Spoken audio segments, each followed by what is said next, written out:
What's up, everyone? It's Shaletta. I'm here getting a phone for one of my newly minted teenagers with Xfinity Mobile. They've got great options, affordable plans, and solid coverage that works for our whole family.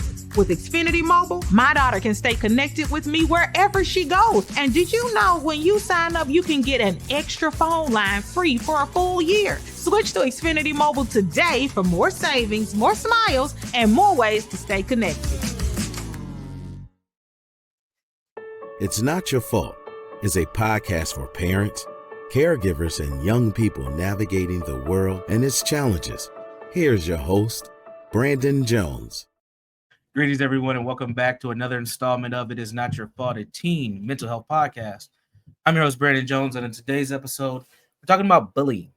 We're not just talking about bullying with elementary school youth, not even middle school youth. We're talking about bullying with adolescents, which is mostly high school youth. A topic that has come up a lot in recent times. I think we're at that point in time in the school year where schools are starting to recognize certain behaviors in children. A lot of the teachers and educators are exhausted, and they can't wait. They're just clinging on and counting down the days until winter break starting, so they can get some rest and enjoy the holidays as much as possible.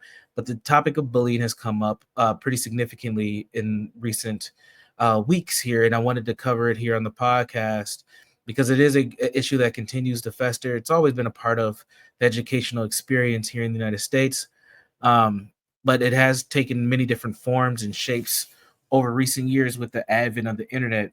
And it's not just all internet bullying, but we're seeing a significant amount of polarization take place in our schools, where students are targeting each other for identities, students are targeting each other on intellectual abilities.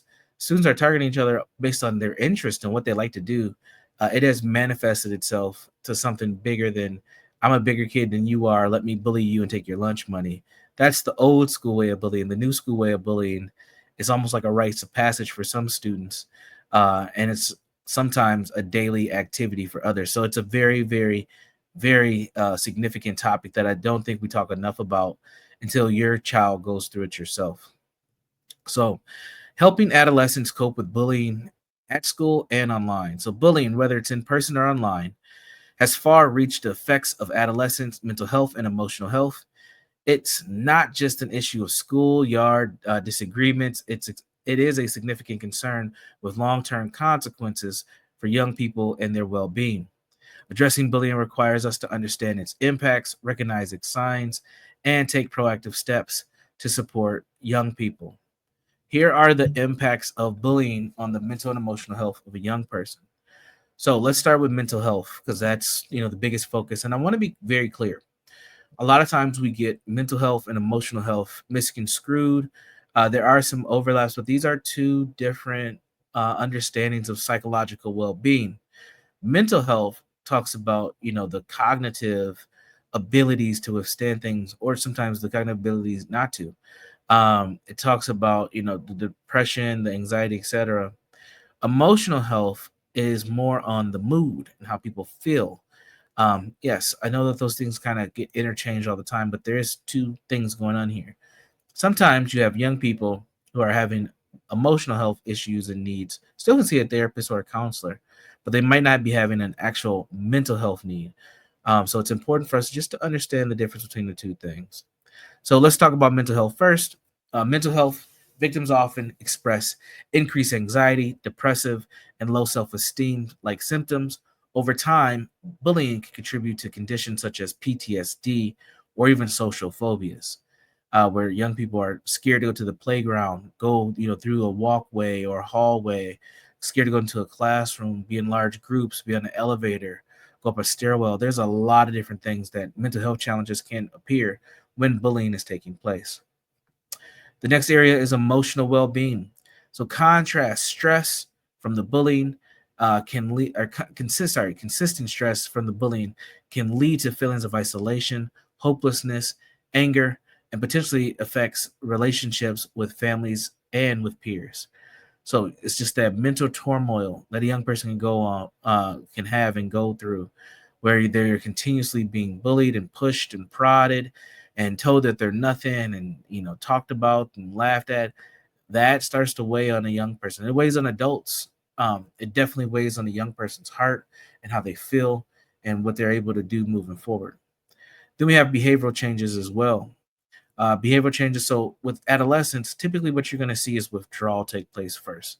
Adolescents will start to take a step back from social activities. They'll start to take a step back from engaging in things like sports, engaging with their friends, hanging out with their friends. Sometimes they'll even start missing class because they want to avoid dealing with a particular person. Or they one thing that I seen a lot of in my career when there was bullying happening to students that I was serving is that they'll get a lot of tardies. And the reason for this is a lot of times students will find alternative routes to get from one class to the next to avoid bullies in the hallway. It's a very interesting phenomenon.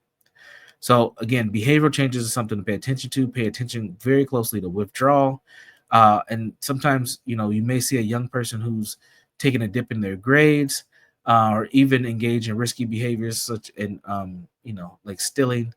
They may get into a lot of fights. They may start getting in trouble with teachers and other folks in the building because they're lashing out. They're looking for some help and some connection, and unfortunately, they're doing it in a way that's negative, and they're lashing out and crashing out, as they like to say, and doing things that it should not be doing.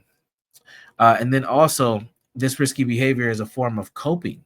They're trying to deal with the mental anguish that they're receiving from the bullies or the bully on a consistent basis. So this their way of cope is getting all that frustration out on someone else that they feel doesn't intimidate them as much as the bully does. So, so that's kind of the behavioral impacts and the effects that we see when bullying shows up for adolescents.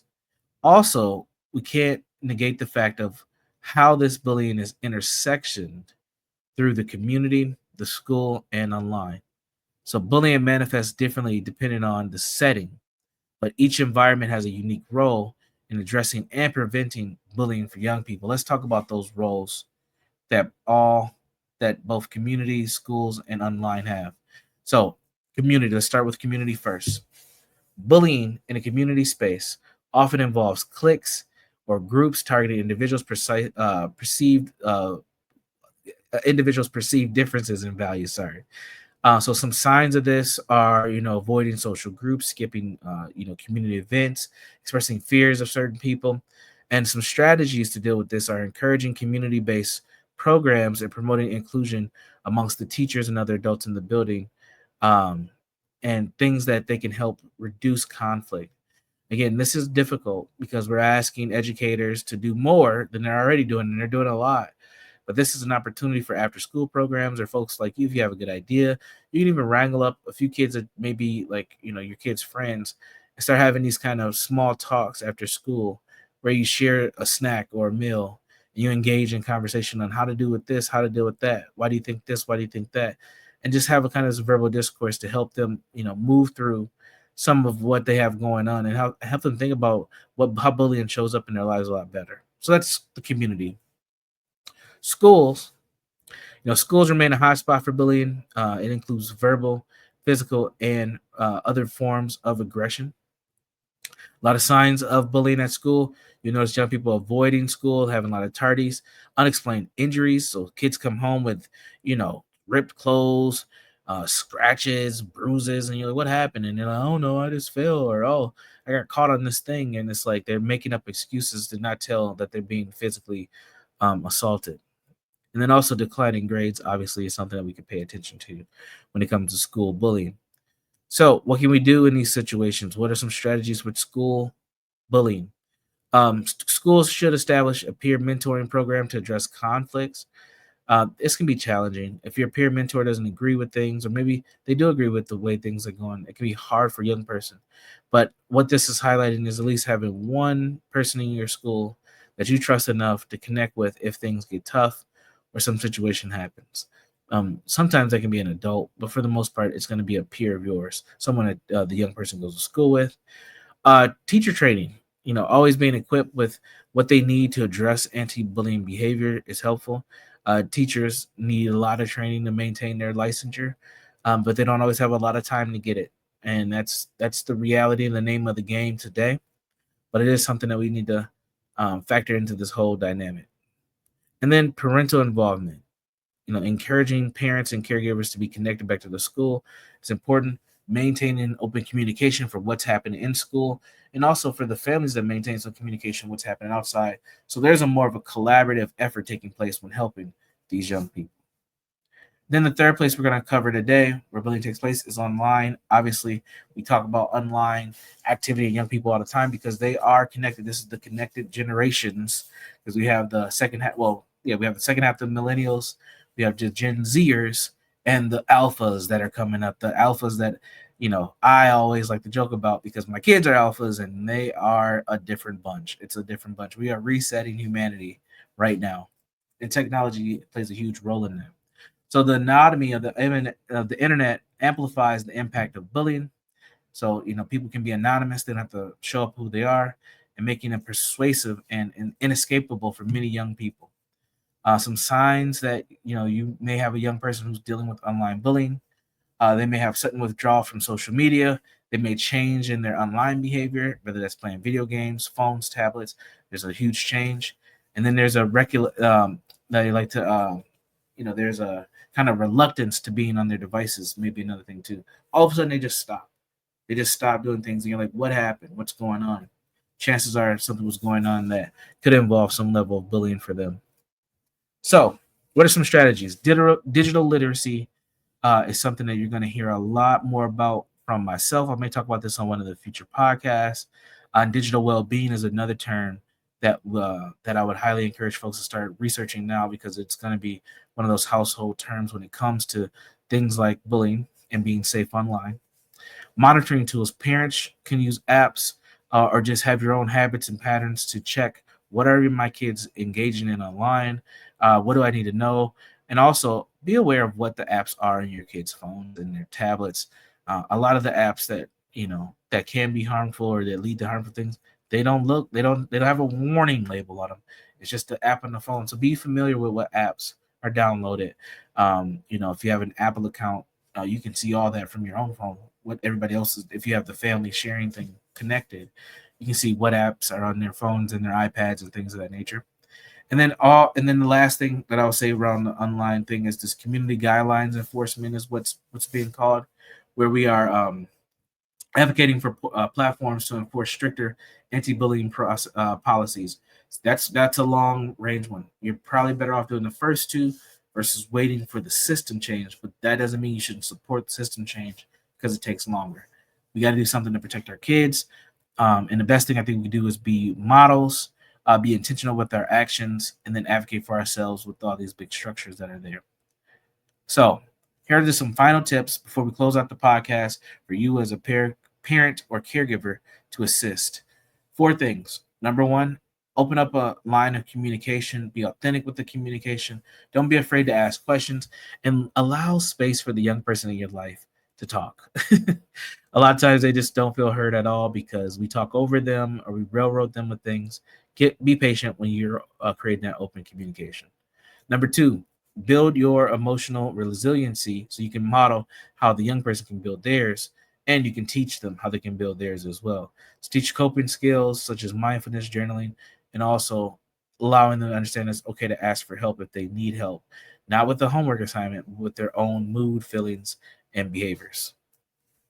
Model empathy as well. Another thing that you can model: be empathetic, have some compassion for what's going on. This is not your day. This is not your time. This is not how things used to be. We have to accept that and move on. And we have to understand this is the way that the young people are growing up today. How do we help them navigate this while they're here? And then the fourth thing, as I mentioned before, is just engaging in advocacy. Encourage young people to stand up for themselves and others through things like student council and other groups at school, but also don't just allow them to just take it, right? You want to create advocates within the school to keep the children safe as well, talking to teachers, setting up, parent groups and student groups, things of those nature always help. All right, that's going to do it for us today. I just want to have a quick thing on bullying because it's coming back up again. I think we're just at a point of the year where we're starting to know who's in the schools, what is going on, and teachers are really, really ready for that holiday break so that they can recharge their batteries and come and finish the second half of the school year off very well. So if you like this podcast, we want to invite you to check us out. 3 other spaces and places. The first place is the Facebook group. It Is Not Your Fault podcast. All you do is put that in the Facebook search, will pop up. You can find videos of previous podcasts, articles that I've written there, and other great resources. So check us out there. It Is Not Your Fault on Facebook. The second place you can find us is at my personal website, jegna.org, jegna.org. That's jegna.org. Go ahead, you can reach out to me, learn a little bit about the work that I do as a consultant there, but also you can ask me questions, and I'm more than happy to answer those here on the podcast. And if you like me, chances are you'll like the other folks that we have on our podcast network. The podcast network is ShalettaMakesMeLaugh.com. Again, that's ShalettaMakesMeLaugh.com. You'll find myself and a plethora of amazing other podcasters to get you the things that you need to keep improving and grooving in your life. So with that, we're going to wrap up today's podcast. Again, I'm Brandon Jones. This is It Is Not Your Fault podcast. And I'm going to leave you with 3 more things. Be safe, be constructive, be well, and we'll see you next time. Peace. To check out previous episodes of It's Not Your Fault, or to learn more about Brandon Jones, log on to ShalettaMakesMeLaugh.com. You know Shaletta makes you laugh, but did you know Shaletta Brundage can also make you think and boost your business? Media personality, activist, and comedian Shaletta Brundage founded Shaletta Makes Me Laugh to celebrate and share the best of Black culture. It's a podcasting platform. You can download 10 weekly podcasts hosted by African-American subject experts at ShalettaMakesMeLaugh.com or wherever you find your favorite podcasts. ShalettaMakesMeLaugh.com is also a production house, creating broadcast-quality commercial content. And Shaletta and her team of storytellers create powerful promotional campaigns to get businesses the brand awareness they're looking for. Some of Minnesota's top businesses trust Shaletta, and you can too. Get out the word about your events and products and get in front of communities of color with ShalettaMakesMeLaugh.com. She's got the power to help your business.